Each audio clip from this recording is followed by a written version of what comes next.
ప్రభునందు ప్రియమైన మీ అందరికీ యేసుక్రీస్తు నామములో ప్రత్యేకమైన శుభాకాంక్షలు. అందరూ బాగున్నారండి? అందరూ బాగున్నారమ్మా? దేవునికి స్తోత్రం. మిమ్మల్ని ఈ 2 నెలలు ఈ రీతిగా చేరిపోయి ఆయన సన్నిధానంలో కూడి మిమ్మల్ని అందరూ చూస్తూ ఉంటుంది. నాకు చాలా సంతోషం ఉంది. దేవునికి స్తోత్రం. మేము పశ్చిమ గోదావరి జిల్లా ప్రాంతం నుంచి వచ్చి ఆల్రెడీ చేసింది ఆమె గత నెలలో జనవరి మాసంలో 16వ తారీఖున ప్రభు మన దగ్గర జరిగించినటువంటి ఆ ప్రార్థన కూడిని బట్టి నేను దేవుడిని స్తుతిస్తూ ఉన్నాను, జ్ఞాపరుస్తూ ఉన్నాను. హల్లెలూయా. మంచిది. ప్రతి నెలలో కూడా ఇంటి రీతిగా ఒకరోజు కూడిని ఏర్పాటు చేయడంలో దేవుని యొక్క ఉద్దేశం ఏంటంటే ఈ లోకాలిటీలో ఉండేటువంటి, ఈ ప్రాంతంలో ఉండేటువంటి, గ్రామంలో ఉండేటువంటి ప్రతి ఒక్కరూ ప్రభువును తెలుసుకుందురు గాక. ఆమేన్. ఆమేన్ చెప్పండి. ఆమేన్. ప్రభువును తెలుసుకుందురు గాక, ప్రభు ఎరుగుదురు గాక, ప్రభు కొరకు రక్షణ పొందుదురు గాక, తమ జీవితంలో సాగిపోదురు గాక, అనేకమైన ఆశీర్వాదాలు పొందుదురు గాక, వారి జీవితంలో మేలు కలుగును గాక, యేసే నిజ రక్షకులను అంగీకరించును గాక. చెప్పండి. ఆమేన్. మంచిది. నేను ఈ కూడికి ముగించుకున్న వెంటనే మళ్ళీ నేను తిరిగి ప్రయాణమై మా పశ్చిమ గోదావరి జిల్లాకి నేను వెళ్ళిపోవాలి. మా సరిమణి మా పాస్టర్ గారు ఎక్కడే ఉంటారు. ఒక 4 రోజులు తిరిగా నేను వెళ్ళిపోవాలి మా ఇంటికి. ఆమేన్. నాకు ఇంచుమించు 12:35 నాకు ట్రైన్ ఉంది విజయనగరం నుంచి. సో దయచేసి నా ప్రయాణం గురించి ప్రార్థించుకున్నాను. దేవుని స్తోత్రం. తొందరగా కొన్ని మాటలు జ్ఞాపకం చేసి ముగిస్తాను. చదవండి పరిశుద్ధ గ్రంథం నుండి లూకా సువార్త 10వ అధ్యాయం. లూకా సువార్తలో అపోస్తలుడైనటువంటి లూకా గారు రాస్తూ ఆయన ఒక మాట మనం జ్ఞాపకం చేస్తున్నాడు. లూకా సువార్త 10వ అధ్యాయము దాంట్లో రాయబడిన కొన్ని మాటలు మీద జ్ఞాపకం చేస్తున్నారు. స్తోత్రం, స్తోత్రం, స్తోత్రం. హల్లెలూయా, హల్లెలూయా.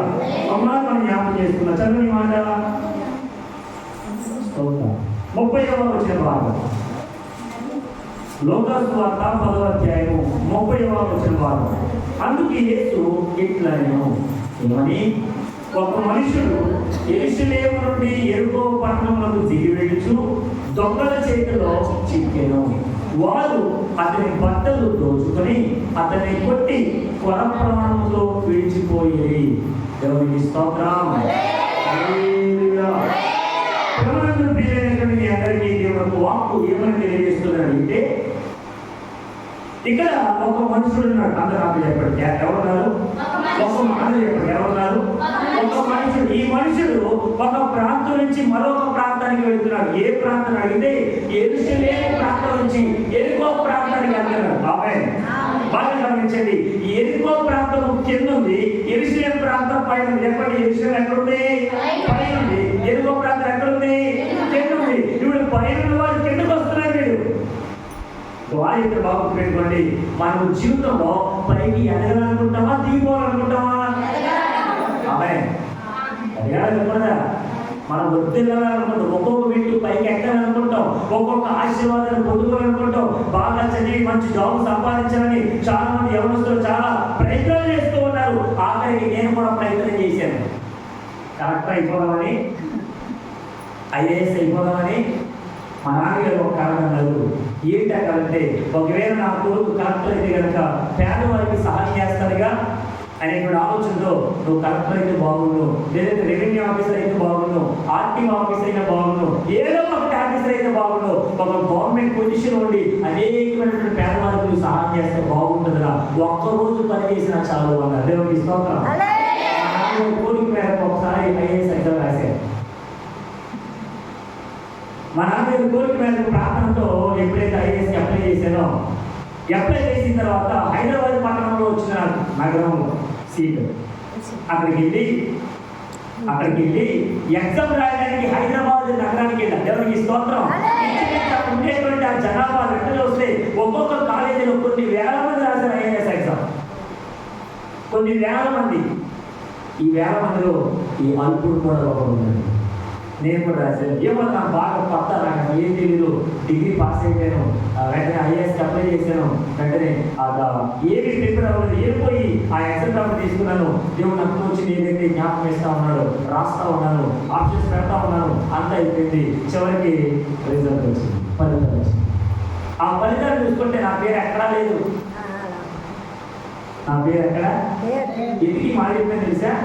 ఐఏఎస్ ఆఫీసర్ అవ్వాలంటే ప్రపంచంలో మన ఇండియా దేశంలో భారతదేశంలో అతి ఉన్నతమైనటువంటి ఎగ్జామ్, అతి కష్టమైనటువంటి ఎగ్జామ్, బాగా ప్రిపేర్ అయ్యి రాయాల్సిన ఎగ్జామ్ ఏదైనా ఉందంటే కష్టమైన ఎగ్జామ్ ఐఏఎస్ ఎగ్జామ్. ఇది మన ఇండియా దేశంలో ఉన్నత స్థాయికి ఎదగడానికి, ఉన్నత పదవిలో ఉండడానికి ఇది మెయిన్, ఇది ఒక ప్రాముఖ్యమైనటువంటి ఒక మంచి జాబ్. ఇది ఐఏఎస్ అందరూ ఎవరో ఒకడే. దేవుడికి స్తోత్రం. జిల్లాకి కలెక్టర్ ఒక్కడే ఒకడు. ఆమె ఆమె హల్లెలూయా. జిల్లాకి ఎంతమంది కలెక్టర్ ఉంటారు? ఒకడే. అసిస్టెంట్ కలెక్టర్ మరొకడు ఉంటాడు. కమిషనర్ ఒక్కడే ఉంటాడు. అసిస్టెంట్ కమిషనర్ వేరే ఉంటారు. దేవుడికి స్తోత్రం. అలాగే బాధలేదండి. ఇప్పుడు ఒక జిల్లాకి ఒక కలెక్టర్ ఉంటే దేవాది దేవుడు కూడా ఒక్కడే. దేవుడికి స్తోత్రం. ఆయన ఈ లోకమును సృష్టించిన వాడు, సమస్తమును మానవాళిని, జీవరాశులను అన్నిటినీ కలుగజేసిన వాడు నజరేయుడైన యేసు దేవుడు. ఆయన ఒక్కడే దేవుడు. ఆయన తప్ప మరొక దేవుడు లేదు, రాడు. ఎందుకు తెలుసా? నన్ను సృష్టించిన సృష్టికర్త నజరేయుడైన యేసు దేవుడు. నన్ను బ్రతికించిన నా దేవుడు నజరేయుడైన యేసు దేవుడు. నా జీవితం బాగు చేసే దేవుడు నజరేయుడైన యేసు దేవుడు. ఇదిగో ఆయన మరణాన్ని జయించాడు, పునరుద్ధరణయ్యాడు. ఆయన పరలోకానికి 6 రోజులు వెళ్ళాడు. మరలా రావడానికి సిద్ధంగా ఉన్నారు. దేవునికి స్తోత్రం. హల్లెలూయా. ఒక మనుషుడు ప్రతి విషయంలో ఎదగడానికి ఇష్టపడతాడు, గొప్పవాడు అవ్వడానికి, ఉన్నత స్థాయికి ఎదగడానికి ఎంతగానో ఆలోచన కలిగి ఉంటాడు. ఇక్కడ గమనిస్తే యెరూషలేము పట్టణంలో ఉన్న ఒక మనుషుడు ఎరుకో పట్టణానికి దిగి వస్తున్నాడు. ఎందుకు వస్తున్నాడు? ఇక్కడ బాగా గమనించండి. యెరూషలేము అనగా దేవుని సంఘములకు సాదృశ్యం ఉంది. ఎరుకు అనగా లోకములకు సాదృశ్యం ఉంది. మనకు దేవుని సన్నిధానంలో ఉండాల్సిన మనం లోకంలో కలిసిపోకూడదు. దేవుడిని ఎదుగుతున్న మనము లోక పోకడలకు అలవాటు పడకూడదు. దేవుడిని ఎదుగుతున్న మనము, దేవుడి సాహిత్యాన్ని అందిస్తున్న మనము ఈ లోక ఆచారాలు, లోక పడికట్లు, లోకపు మాటలు ఇదేదో కూడా వినకూడదు, పట్టించుకోకూడదు. దాని ప్రకారంగా నడకూడదు, వెళ్ళకూడదు. మనము దిగజారిపోకూడదు. దేవునికి స్తోత్రం. మనం ప్రతిరోజు నిత్య నూతనంగా ఒక్కొక్క వ్యక్తి ఎక్కుతానే ఉండాలి. ఆమేన్. చెప్పండి హల్లెలూయా. హల్లెలూయా. ఆలోచించండి. యెరూషలేము ప్రాంతము పైనుంది, ఎరుకో ప్రాంతం కింద ఉంది. ఇప్పుడు యెరూషలేము ప్రాంతాన్ని విడిచిపెట్టి ఎరుకో ప్రాంతానికి దిగి వస్తున్నాడంట. హల్లెలూయా. హల్లెలూయా. బాగా ప్రాంతంలోకి దిగి వస్తున్న సమయంలో ఎవరు ఎందుకు పడ్డారు తెలుసా? అతడు దొంగల చేతికి చిక్కాడు. చెప్పండి ఎక్కడ చిక్కాడట? ఏ చేతికి? నన్ను మాట్లాడి దొంగలు ఎక్కడ ఉంటారు? మాకు ఒక సామెత ఉంది. ఇంటి దొంగను ఈశ్వరుడైనా పక్కన ఎప్పుడైనా వినలేదు సామెత. పక్కన అమ్మ దొంగలు ఎక్కడ పెడతారో కొడుకుని బాగా తెలుసు. నాన్న ఎక్కడ దాచి పెడతాడో కూతురికి బాగా తెలుసు. అమ్మ కొడుకులు కానీ, నాన్న క్రిస్తులు కానీ, కొంచెం నాన్న తాగి కానీ ఈ తాగే మైక్రో ఇంటిగా డబ్బులు ఎక్కడ పెట్టి తెలిస్తే చెప్పి చాలా మంది పిల్లలు తల్లి తండ్రికి తెలియకుండా తీసినటువంటి సందర్భాలు చాలా ఉన్నాయి. చెప్పండి, దొంగలు ఎక్కడ ఉన్నారు?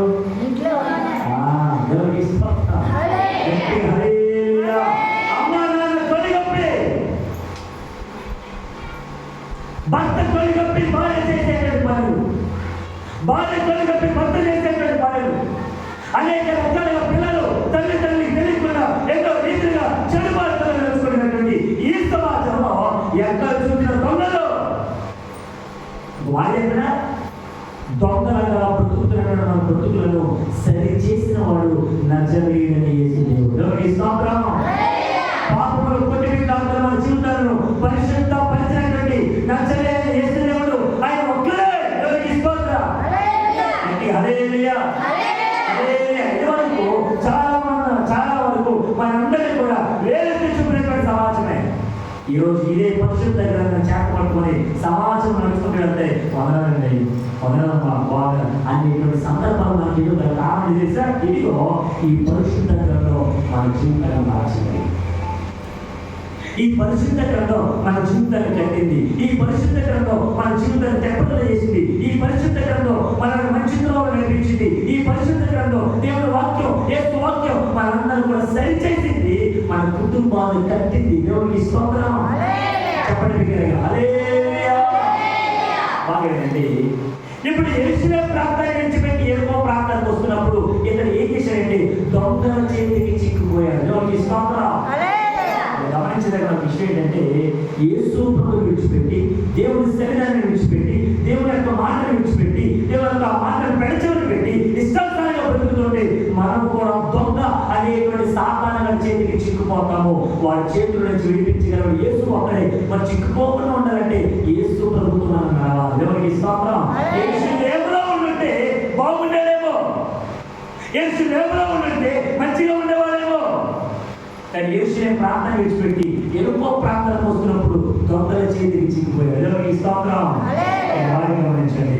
ఎప్పుడైతే దొంగల చేతికి చిక్కిపోయాడో వాడు ఏం చేశారన్నా చదవనవాడా అని లోకాసు వార్త 10వ అధ్యాయంలో 31వ వచనంలో 30వ వచనంలో రాయడమాట. వాడు అతని బట్టలు దోచుకొని అతన్ని కొట్టి కొర ప్రాణంతో విడిచిపెట్టి, చెప్పండి, అతను వేసుకున్న బట్టలు తీసేస్తున్నారంట, అతన్ని కొట్టారంట. 3 కొర ప్రాణాలు అతను చెప్పండి. ఇంకా కొర ప్రాణం చిన్న చిన్నప్పుడు ఇంకా అంటే ఏంటంటే ఈయన చావు బ్రతుకుల మధ్య కొట్టిపెట్టారు. ఏమో చచ్చిపోతాడేమో అంటున్నారు, లేదు బ్రతుకుతాడేమో, అసలు 100% చెప్పలేము. ఏమో మరి ఊపుకుంటే ఎవరు చూడాలనుకుంటున్నాం ఎవరైనా చూసారా? పద్మనాభండి అమ్మ మనం తీసుకురండి నీకు ఏం కోరుకుని అక్కడ కొర ప్రాణాలు ఎవరికి ఇష్టం ఇంకా పుచ్చుకుంటే చచ్చిపోతాడు. బాగండి ఇంకా పుచ్చుకుంటే చచ్చిపోతాడు. ఈ చావు బ్రతుకుల మధ్య వేలాడుతున్నటువంటి అతని జీవితంలో బ్రతుకుతాడన్న నమ్మకం లేదు, బ్రతికి జీవిస్తాడన్న హోప్ లేదు, ఎటువంటి నిరీక్షణ ఏది లేదు. ఇంకా చావు అంచుల మధ్యలో ఉన్నారు. హల్లెలూయా. చావు అంచుల మధ్య ఇంకా కూర్చుంటే చచ్చిపోతాడు. ఆ కొర ప్రాణంతో కొట్టుబిట్లా ఉన్నాడు అతని జీవితంలో. చూడండి అక్కడ ఎవరు వచ్చారుగా మొట్టమొదటిగా 31వ వచనం వాళ్ళు రాస్తున్నమాట. చదవండి. అప్పుడు ఆ తులాలను వెలుట తటస్థించెను. అతన్ని చూచి ప్రక్కగా పోయాడు. స్తోత్రం. ఆ మార్గం అంతా ప్రయాణం వెళ్తున్నాడు. అతను యెరూషలేముకి వెళ్తున్నాడు. ఈ యెరికో నుంచి ఈ ప్రాంతం విడిచిపెట్టి ఎప్పుడైతే యెరూషలేముకి వెళ్తున్నప్పుడు అతనికి కొర ప్రాణంతో కొట్టుమిట్లాడుతున్నటువంటి ఆ మనుషులు కనబడ్డాడు. అతని దగ్గరికి వెళ్ళలేదు, అతని పరామర్శించలేదు, అతను చూడలేదు, ఒకరు చూసి చూడలేదు. అలా ప్రకటన చేయబోతున్నాం. వాళ్ళు ఎక్కడ మనం రోడ్డు మీద వెళ్తున్నప్పుడు ఎన్నో యాక్సిడెంట్లు చూడండి. ఎన్ని యాక్సిడెంట్లు చూసినా దగ్గరికి వెళ్ళాయో ఎవరికేమైంది ఎప్పుడైనా ఆగి చూసారా లేదు? ఎప్పుడైనా నా నేను చదివేటువంటి ఇంటర్ సమయంలో ఒక రోజున పెయింటింగ్ పని చేయలేను బాగా. ఈ పెయింటింగ్ పనికి వచ్చేస్తున్నటువంటి సందర్భాల్లో ఇంచుమించు సాయంకాలం 6:30 కావస్తుంది. ఈ 6 సమయాల్లో నేను మా వాటర్ బయట వెళ్తా ఉన్నాం. మాకంటే ముందు పూర్తిగా మా వెనక నుంచి క్రాస్ చేసుకుంటూ మమ్మల్ని ఓడించి ముందుకెళ్ళిన బయట అతను మా ముందు వెళ్ళినటువంటి ఆ బస్సును ఓవర్టేక్ చేద్దామని దానికి ఇలాగా దాని సమీపం దగ్గర ఇలా తిప్పాడు. ఏమైందో తెలియదు కానీ కళ్ళు మూసి కళ్ళు తెచ్చి బస్సుకి వెళ్ళిపోతే బస్సు వెనకాల ఉండేటువంటి ఆ 2 చక్రాలు 2 కాళ్ళ మీద చెక్కేస్తే అతనికి ఏం కాలేదన్నట్టుగా ప్రశాంతంగా అలాగే ఉన్నాడు. ఏమైంది అలా కూర్చున్నాడు. తర్వాత ఏంటంటే బయట అతని దగ్గరికి చూస్తే అతని పైకి లేవదీస్తుంటే కాళ్ళు ఈగిపోయింది. అలాగే పడిపోయాడు. ఎవరు లేవదీస్తారు, ఎవరు దగ్గరికి రావట్లా. మా వాళ్ళు చెప్తాను అన్న ఒకసారి పడినప్పటి ఆ యాక్సిడెంట్ అయిపోయింది, రేపుదాం మరి బాగా ఉన్నాడు ఏ పరంగా అనేసరికి మేము మామూలుగా వెళ్ళి ఆ 2 చక్రాల మధ్య ఇలా చేసి ఆ చేసిన పైకి ఎత్తుంటే లెగలేకపోతున్నాడు. అప్పుడు మెల్లిగా కొంచెం అంటే కారణం 2 కాళ్ళు ఎందుకు చెప్పేసా ఆపదలో ఉన్నవాడు ఎవరో మనకు తెలుసు, కానీ ఆపదలో ఉన్నవారి దగ్గరికి ఎప్పుడైనా వెళ్ళి పరామర్శించామా? ఎలా ఉన్నావమ్మా అని అయ్యమా? ఒక రూపాయి పెట్టాల్సిన అవసరం లేదు, నువ్వు ఏమి ఇవ్వాల్సిన అవసరం లేదు, కానీ వాళ్ళు ఎలా ఉన్నారమ్మా? బాగున్నావా? భయపడతాం, నీ గురించి ప్రార్థన చేస్తాం అని దేవుని సహోదరులుగా, క్రైస్తవ సహోదరులుగా మనం చేసేటువంటి ప్రయత్నం ఉందే, ఆ ప్రయత్నం చేస్తున్నావా? ఇదిగో ఇక్కడ యాజకుడే దేవుడు నమ్మకం పెట్టే దేవుడు జరిగేటువంటి వాడే, కానీ చావు ప్రతి మధ్య ఆ కులప్రాణంతో కొట్టుబెట్టాల్సినటువంటి ఆ వ్యక్తులు చూస్తలేము, కానీ చూసి చూడనట్టుగా పక్క నుంచి వెళ్ళిపోయారు. అప్పుడెవరు? దేవుడు నమ్మినటువంటి యాజకుడు, యాజకత్వం జరిగించేటువంటి వాడు, ఇలా దేవుని సేవ చేసేటువంటి వాడు, దేవుని పనిలో ఉండేటువంటి వాడు అతను చూసి ఏమైపోతుంది దేవుడు అని ఈ రోజు పక్కన అనుకుంటారు, ఏది యాక్సిడెంట్ చేసేది కనుక మన మీద వస్తుంది వాడు బాబు, మన దాని చుట్టుప్రక్కలకి వెళ్ళకూడదని చాలా మంది ఆ చావు అంచుల మధ్య ఉండేటువంటి వారందరినీ చూసి చూడండి వెళ్ళిపోతున్నారు, వాళ్ళు అక్కడే చేసుకోవడం ఉంటారు. విషయం ఏంటంటే ఒకవేళ మనమే ఆ పరమాణంతో కొట్టుకుంటున్నప్పుడు యేసు ప్రభు మనలాగా అలా వచ్చి చూసి చూడంటే వదిలేసి వెళ్ళిపోయేటువంటి ఈ రోజు మనం బ్రతికగలమా? ఈ రోజు మనం సజీవులుగా ఉండగలమా? ఈ రోజు మనం ఆయన ఆరాధించగలమా? ఈ రోజు నిజం చెప్పాలంటే మీ విషయం ఏంటంటే కానీ ఒకవేళ నా ప్రభు నన్ను చూడకపోతే ఇప్పటికే నా సమాధి మీద ఎన్నో పెద్ద పెద్ద వృక్షాలు వచ్చింది, ఎప్పుడో చచ్చిపోవాలి. ఎన్నో యాక్సిడెంట్ జరిగింది. ఆ యాక్సిడెంట్ మధ్య నా బ్రతుకు నేను అనుకుంటున్నా చచ్చిపోయానేమో, కానీ నేను బ్రతికించిన దేవుడు ఎదురు చేశా మీ కొరకు దేవుని వాక్యం ప్రకటించడానికి నా సాక్షి పెట్టేదని వాడుకుంటున్నాను. దేవుడికి స్తోత్రం. ఒకటి యాత్రలు వచ్చారు, చూసి చూడండి వెళ్ళిపోయాడు. ఆమె రెండవ వ్యక్తి దగ్గర చదవమంటారా? అలాగే వచ్చి చూచి అటుగా పోయింది. అయితే దేవునికి స్తోత్రం. అలాగనే లేవీయుడు ఆ చోటికి వచ్చి చూసి ప్రక్కగా పోయి కూడా వచ్చాడు లేవీయుడు. ఒకడేమో చెప్పండి నాతో యాజకుడు, చెప్పండి ఎవరో యాజకుడు చూచాడు, పట్టించుకున్నాడా? చూచాడు, వెళ్ళిపోయాడు. రెండవడు ఎవడు? లేవి, చెప్పండి ఎవరు? లేవి, చెప్పండి నాతో లేవీయుడు. దేవునికి స్తోత్రం. ఒకడేమో యాజకుడు వచ్చాడు, రెండవడు లేవీయుడు వచ్చాడు. వీళ్ళిద్దరు కూడా చూచాడు, చూచి ప్రక్కన మనకి దిగారు. బాబు ఈ సమస్య మన మీద గీతుంది, మన మీద వస్తుంది. మన తలకుంటారు ఈ పోలీసులు యొక్క ఈ ఆఫీసర్ ఈ టీచర్ ఇష్టం వచ్చినట్టుగా మన ఇంటి చుట్టూ తిరుగుతూ ఉంటారు. చాలా మంది మేము చాలా గౌరవంగా బ్రతుకుతున్నాం కాబట్టి ఈ లోకస్థానంలో చూసినట్టు ఈ ఎంతో చేసిన పోలీసులు ఏమి చుట్టూ తిరుగుతారని చెప్పి మన గురించి నానా రకాలుగా మాట్లాడతారేమోనని చూసి చూడనట్టుగా వెళ్ళిపోయినటువంటి పక్కన వాళ్ళు మిగిలిపోయారు. ఈరోజు చాలా మంది అలాగే ఉండిపోయారు. కానీ చివరిలో ఒక ఆయన వచ్చారు, ఆ వాక్యం చివరిలో ఒక ఆయన వచ్చారు. ఎవరికి సత్యమాట? అయితే ఒక సమరయుడు ప్రయాణమైపోవచ్చు, అతడు పడి ఉన్న చోటికి వచ్చి చూచి జారిపడి పోసి అతని గాయపడి కట్టి తన వాడు మీద ఎక్కించి ఒక పూట పోయిన వాడి ఇంటికి తీసుకుని పోయి అతని పరామర్శ శిక్ష. దేవునికి స్తోత్రం. ఒక యాజకుడు వచ్చాడు, ఏం పట్టించుకోవాలా. రెండవ లేవీయుడు వచ్చాడు, ఏమి చూడలేదు. మూడవడు ఆశపడాడు, ఆ ప్రాంతం గుండా ఆ పట్టణం గుండా అలా ప్రయాణం చేసుకుంటూ వచ్చిన ఆ సమయంలో ఆలోచించిన వాడు ఏంటంటే అక్కడే ఆగిపోయాడు. ఆమేన్ చెప్పండి. హల్లెలూయా హల్లెలూయా. నేనుండాలేనయ్యా, నేను బ్రతుకాలేనయ్యా రాజా నీ సన్నిధి. ఎక్కడి పాట ఇదిగో ఈ సమయంలో వచ్చి ఆ పడిపోయినటువంటి వ్యక్తిని బాగు చేశాడే, ఆ పడిపోయిన వ్యక్తి దగ్గరికి వెళ్ళాడే, పడిపోయినటువంటి వ్యక్తి దగ్గరికి వెళ్ళి అతను తీసుకొచ్చినటువంటి ద్రాక్షరసం తీసుకొచ్చి పోసాడే, అతని గాయపడి కట్టాడే, అతని గాయపడి కడిగాడే, అతను ఎత్తుకున్నాడే, ఆ గాయపడి ఎత్తించుకున్నాడే. దాన్ని వెళ్ళాల్సిన ప్రయాణం దాన్ని వదిలేసి ఇదిగో ఈ గాయముల చేత నేను ఆలోచిస్తున్నటువంటి ఆ దెబ్బల చేత కొట్టుబెట్టాల్సినటువంటి ఆ కుల ప్రాణంతో ఎప్పుడు చచ్చిపోతాడో తెలియనటువంటి ఆ ప్రాణంతో ఆ కుల ఊపిరితో కొట్టుబెట్టాల్సినటువంటి ఆ వ్యక్తిని ఎత్తుకున్నాడు, గాలిలో కూర్చోబెట్టాడు. వెంటనే పూట కోళ్ళ వారికి తీసుకెళ్ళాడు. పూట కోళ్ళ వారికి ఇల్లంటే హాస్పిటల్ అని అర్థం. దేవునికి స్తోత్రం. హల్లెలూయా. ఎక్కడ తీసుకెళ్ళారట?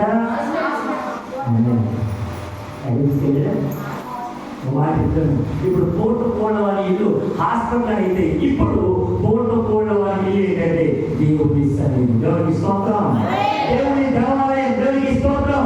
ఈ పరిశుద్ధ మందిరం. దేవునికి స్తోత్రం. నువ్వు ఎక్కడైతే పడిపోయావో, ఎక్కడైతే చాలిపోయావో, ఎక్కడైతే వెసలిపోయావో, ఎక్కడైతే ఏడుస్తున్నావో, ఎక్కడైతే పోగొట్టుకున్నావో, ఏదైతే సంపాదించుకోలేకపోయావో, ఏ అప్పులైతే కూలిపోయావో, ఏ జ్ఞానమైతే లేదు, ఏ రీతిగా సక్సెస్ కాలేకపోతున్నావో, అన్ని చోట్ల ఎన్ని విధాలుగా శ్రమ పడుతున్నా, విజయం లేక, సంపద లేక, అన్ని విషయాల్లో కొట్టిపెట్టాలని ఈ బ్రతుకును నా యేసు ప్రభువుని ఎత్తుకుని ఆయన తన కార్యాన్ని కూర్చోబెట్టుకుని ఇక్కడికి తీసుకొచ్చాడు. చెప్పండి గట్టిగా. హల్లెలూయా. ఇక్కడ తీసుకొచ్చాడు. పోటు కోళ్ళ వారి ఇల్లు ఏంటంటే దేవుని ఆలయంలోనికి, దేవుని పరిశుద్ధ మందిరానికి తీసుకొచ్చాడు. రాసిపడిందో తీసుకొచ్చి అతనిని పరామర్శించాడు. చెప్పడం నాతో ఏం చేశాడంట? పరామర్శించాడు. ఈ రోజున మా ఇంటి పక్కన ఉన్న వాళ్ళు ఎలా ఉన్నారో మనం పరామర్శించాలి. కానీ ఆ ఇంటికి ఎవరున్నారు, వాళ్ళు ఏం కోరుకున్నారు, ఏం తింటున్నారు, వాళ్ళు ఎలా సంపాదించేసుకున్నారు, ఇది తెలుసుకుంటే కానీ వాళ్ళు బాగున్నారు లేదు ఎప్పుడు అడిగా. మన పక్క వాళ్ళతో ఎప్పుడు మాట్లాడినోళ్ళు, ఎప్పుడు వాళ్ళు పలకరించినోళ్ళు, పరామర్శించినోళ్ళు. ఇక్కడ గమనిస్తే ఏ తోడు లేక, ఏ నీడ లేక, ఎవరి ఆధారం లేక, అలాగే తన ప్రాణంతో పట్టుబెట్టాల్సిన అతనిని ఆ సమరయుడు ఎత్తుకున్నాడు. ఆ సమరయుడు గాలిని కూర్చోబెట్టాడు. పూర్ణ వారికి తీసుకెళ్లాడు.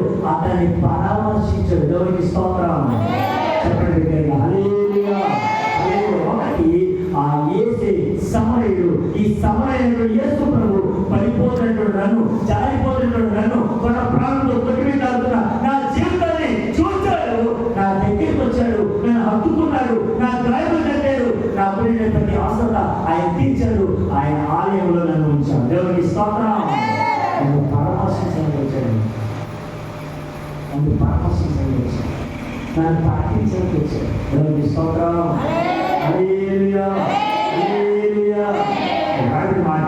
మాట్లాడగా 34-35 వచ్చినాలో మరునాడు అతడు 2 దేనారములు అనగా తీసి ఆ పోట కోళ్ళ వారికి ఇచ్చి, ఇతని పరామర్శించుము, నీకు ఇంకేమైనా ఖర్చు చేసి నేను మరలా వచ్చినప్పుడు అది నీకు తీర్చదని అతనితో చెప్పిపోయాను. దేవునికి స్తోత్రం. ఇదిగో నేను మరలా వస్తున్నా. నేను పరామర్శించినట్టుగా నువ్వు కూడా పరామర్శించు. నేను పలకరించినట్టుగా నువ్వు కూడా పలకరించు. నేను బోధించినట్టుగా నువ్వు కూడా బోధించు. నేను సేవ చేసినట్టుగా నువ్వు కూడా సేవ చేయి అని ఎన్ని ధ్యానాలు ఇచ్చాడంటమా? 2 ధ్యానాలు. 2 ధ్యానాలు ఏంటంటే ఒకటి పాత నిబంధన, 2 కొత్త నిబంధన. ఒకటి పాత నిబంధన, 2 కొత్త నిబంధన. అనగా ఆయన మనకు మొత్తం పూర్తి బైబిల్ ఇచ్చాడు. దేవునికి స్తోత్రం. ఇందులో ఉండేటువంటి ఈ విషయాన్ని తెలియజేయి. ఇంకేమైనా పొదువు అయితే నేను మరలా వస్తాను. దాని అర్థం ఏంటంటే ఆయన 2వ రాకడలో రాబోతున్నాను. దేవునికి స్తోత్రం. హల్లెలూయా.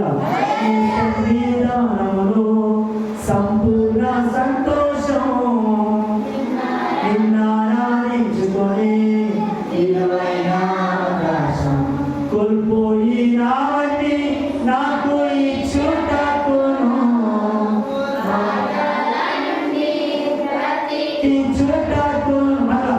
కోల్పోయినావని నాకు ఇచ్చుటకును బ్రతికించుటకును నీవే లేకపోతే నేనేమైపోదును, నీవే రాకపోతే. బాగుందండి. యాజకుడు వచ్చాడు, చూసాడా? పట్టించుకున్నాడా? లేవీయుడు వచ్చాడు, చూసాడా? పట్టించుకున్నాడా? సమరయుడు వచ్చాడు, నీవే రాకపోతే నేనేమైపోవా. ఆ సమరయుడు వలె నువ్వు రాకపోతే నేను ఏమైపోయేవాడు, చచ్చిపోయేవాడిని. చావులో కొట్టుమిట్లాడుతున్న నన్ను బ్రతికించడానికి వచ్చావు యేసయ్య. ఎందుకో పనికిరాని జీవితాన్ని ఎన్నో రీతిగా అటు ఇంట్లో పనికి రావట్లేదు, ఇటు సమాజంలో పనికిరానిగా ఉంటున్నటువంటి నన్ను పనికొచ్చే పాత్రగా తీర్చిదిద్దామయ్యేసయ్యా. దేవునికి స్తోత్రం. అయితే నేనుండాలేనయ్యా, నేను బ్రతకాలేనయ్యా. ఎక్కడ ఆయన బ్రతికించిన దాన్ని బట్టి నీ సన్నిధానంలో నేను అనుకున్నా నన్ను ఆదరించలేదు. నీ ఆదరణ ఉంటే నేను దేవుళ్ళ విజయం సాధించగలను. నీ ఆదరణ ఉంటే, నీ తోడు ఉంటే నేను ఏదైనా సాధించగలను. ఏదైనా చేయగలను. స్తోత్రం. మాట్లాడండి. యెరూషలేము నుండి ఎరుకో ప్రాంతానికి వస్తున్న వ్యక్తి దొంగల చేతికి చిక్కాడు. వాళ్ళు విన్నాను, యెరూషలేము అనేటువంటి ప్రార్థనా స్థలం నుంచి ఎరుకో అనబడిన లోపల తిరిగితే దొంగల చేతికి చిక్కబడతాం, అనేక పర్యాయం పట్టబడతాం, ఎన్నో రీతికి నిందించబడతాం. ఆయనను సమరయుడు వచ్చాడు, నా యేసు మన దగ్గరికి వచ్చాడు, మనం పరామర్శించాడు, మనం పట్టుకున్నాడు, మనం చేరదీశాడు. మనం ఎంతగానో ఆయన ఆ పర్వత రాజ్యాన్ని చేర్చడానికి ఇష్టపడుతున్నది.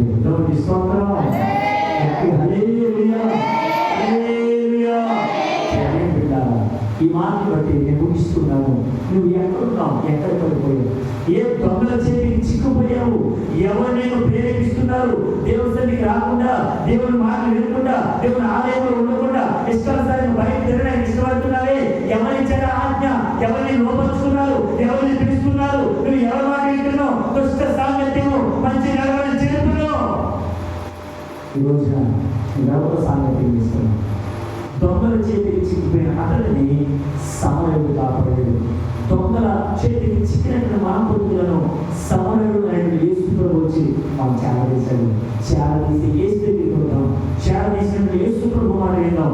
మన కత్తులు కట్టబడి, లేదంటే మన గాయములు కట్టబడి, మన గాయములన్నింటినీ కూడా తుడిచి అన్ని విషయాల్లో సాధించినటువంటి ప్రాధాన్యపడినటువంటి ఆ దేవాది దేవుని యొక్క సన్నిధానంలో చెప్తున్నమాట. ఆయన పరమప్రభుత్వం, ఆయన సేవలు నిలుచుకోవడం, అట్టి కృప, అట్టి ఆశీర్వాదాలు ప్రభు మనందరికీ దయచేయగాక. ఆమేన్. అందరం మోకరించి ప్రార్థన చేసుకుందాం. అందరం మోకరించండి, ప్రార్థన చేసుకుందాం. మన ప్రభు గొప్ప దేవుడు. ఆయన లోకరక్షకుడు.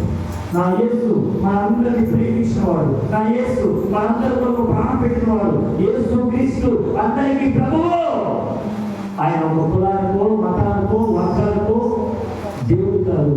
ఆయన ప్రపంచానికి దేవుడు. ఆయన ఒక్కడే దేవుడు. ఆయన అంటాడు కదా, నేనే మార్గం, నేనే సత్యం, నేనే జీవం, నా ద్వారా తప్ప ఏ ఒక్కరిలో పర్వత రాజ్యానికి తండ్రి ఎదురు వెళ్ళలేదు, పోలేదు. ఏ దొంగలు చేతికి చిక్కుపోయారు? అసలు ఆలోచించు. యెరూషలేము ప్రాంతం నుంచి ఎరుకో పట్టణానికి దిగి వెళుతున్నారే. నిన్ను నా దేవుడు పయనించడానికి, నిన్ను నా దేవుడు అన్ని విషయాలు ముందుంచడానికి ఇష్టపడుతుంటే ఆయన చెయ్యి విడిచిపెట్టి తెలియజేయబోతున్నావా? దిగి వెళ్ళిపోతున్నావా? నాకు దేవుడు వద్దే అనుకుంటున్నావా? నాకు యేసు ప్రభు వద్దే అనుకుంటున్నావా? నాకు చాలా మంది తెలిసినే, అయ్యో నాకు రాజకీయ నాయకులు తెలుసు, అయ్యో పెద్దవాళ్ళు తెలుసు, అబ్బా నాకు ఇంతమంది తెలిసినప్పటికీ ఈ యేసు దేవుడు నాకెందుకు అని అనుకుని నిర్లక్ష్య భార్యంతో ఆయన ఇచ్చిన రక్షణ భాగ్యాన్ని నిర్లక్ష్యం చేస్తున్నావేమో. నిర్లక్ష్యం చేస్తున్నామేమో. అసలు ఆలోచించి 2024 సంవత్సరంలో ఎన్ని బాధలు, కష్టాలు, కన్నీళ్ళు వచ్చాయి. వాటన్నిటి నుంచి ఎవరిని విడుదల చేశారు? నీ తల్లిదండ్రులు కాదు, నీ అన్నదమ్ములు కాదు, నీ ఇరువులు కాదు, నీ పొరుగులు కాదు, నీ భర్త కాదు, నీ భార్య కాదు, నీ పిల్లలు కాదు, ఏ ఒక్కరు కాదు. నా చదివేదైనా యేసు దేవుడు ఒక్కడే. నా చదివేదైనా యేసు క్రీస్తు ఒక్కడే. ఆయన ఒక్కడే మన జీవితాన్ని ఆయన సరి చేస్తాడు. అదే ఎప్పటికైనా నా జీవితాన్ని నేను సమర్పిస్తున్నాను. నేను బాప్తిస్మం తీసుకుంటాను. నన్ను నీ సేవలు ఎదిగింపచేయండి ఆయన. నేను బాప్తిస్మం తీసుకుంటాను. నా బ్రతుకు నీళ్ళు వెళ్ళపుచ్చుతాను ఆయన. నీ మాట వింటాను, నీకు లోపడతాను అని ఎవరైనా ఉంటే కనుక దయచేసి నీ గుడి వస్తారు, నీ గుడి వస్తారు. బాప్తిస్మం తీసుకోలేని వాడు మాత్రమే నీ గుడి హస్తాలు పైకి ఎత్తండి. నేను యేసు ప్రభు సొంత రక్షకుడిగా అంగీకరిస్తాను. నేను బాప్తిస్మం తీసుకుంటాను, నేను ప్రభువుని ఎదుగుతాను, ఆయన మాట వింటాను, ఆయనలోనే బ్రతుకుతాను. ఆయన నిశ్చిత కలిగిన వాడు. దయచేసి ఎవరు సిగ్గుపడద్దు. ఆ ప్రభు మనందరూ చూస్తున్నాడు. మనుషుల యొక్క చూపుల కంటే, మనిషి ఇచ్చేటువంటి అనేక రకాలైనటువంటి మాటల కంటే గొప్ప ఆదరించేటువంటి మాటలు నా యేసు ప్రభు మాట. దయచేసి యేసు ప్రభు కొరకు నేను బ్రతుకుతానండి, నేను బాప్తిసం తీసుకుంటానండి, నేను బాప్తిసం తీసుకుని ప్రభువులో ఉంటానండి అనేటువంటి ఆలోచన కలిగినటువంటి వారు దయచేసి ముందు హస్తాలు పైకెత్తండి, ప్రార్థించాను. బాప్తిసం తీసుకుంటున్నాను వాళ్ళు, బాప్తిసం తీసుకుంటున్నాను. దయచేసి సిగ్గుపడతామా, చిరుమ సిగ్గుపడద్దు, అమ్మ సిగ్గుపడద్దు. అయ్యో నేను బాప్తిసం తీసుకుంటాను, నా ప్రభువే నాకు కావాలి, ఆ సమరయుడు నాకు కావాలి, ఆ రక్షకుడు నాకు కావాలి, మన ప్రాణంతో కొంచెం కాకుండా నా జీవితంలో నా ప్రభు కావాలి అనేటువంటి ఆలోచనతో ముందుకి సాగిపోయేటువంటి ఆలోచనతో మీరు వారు మాత్రమే బాప్తిసం తీసుకోలేనటువంటి వారు మాత్రమే చేయగలుగుతారు. మీకు ఇష్టం ఉంటే ఎవరి బలవంతం ఈ లోపల ఎంతో మంది మారుస్తున్నారు, ఎంతో మంది ప్రభువు తెలుసుకోక రక్షణ పొందక బాప్తిసం తీసుకోక యేసు ప్రభువు గుర్తెరిగి చచ్చిపోతున్నారు. నిత్యంగా ఆయన అగ్రహం వెళ్ళిపోతున్నారు. ఇప్పుడు నేను బ్రతుకున్నాను కదా, బ్రతుకు వెళ్ళి ఆయన గురించి సాక్షి ఇస్తున్నాను. ఎప్పుడైనా తీసుకున్నావా, బాప్తిసం తీసుకుంటావా? ఎవరైతే సిద్ధపడినారు దయచేసి ఇప్పుడు హస్తాలు పైకి ప్రార్థన చేసుకున్నాం. స్తోత్రం స్తోత్రం స్తోత్రం స్తోత్రం ప్రార్థన చేసుకున్నాం. ప్రార్థన చేసుకున్నాం.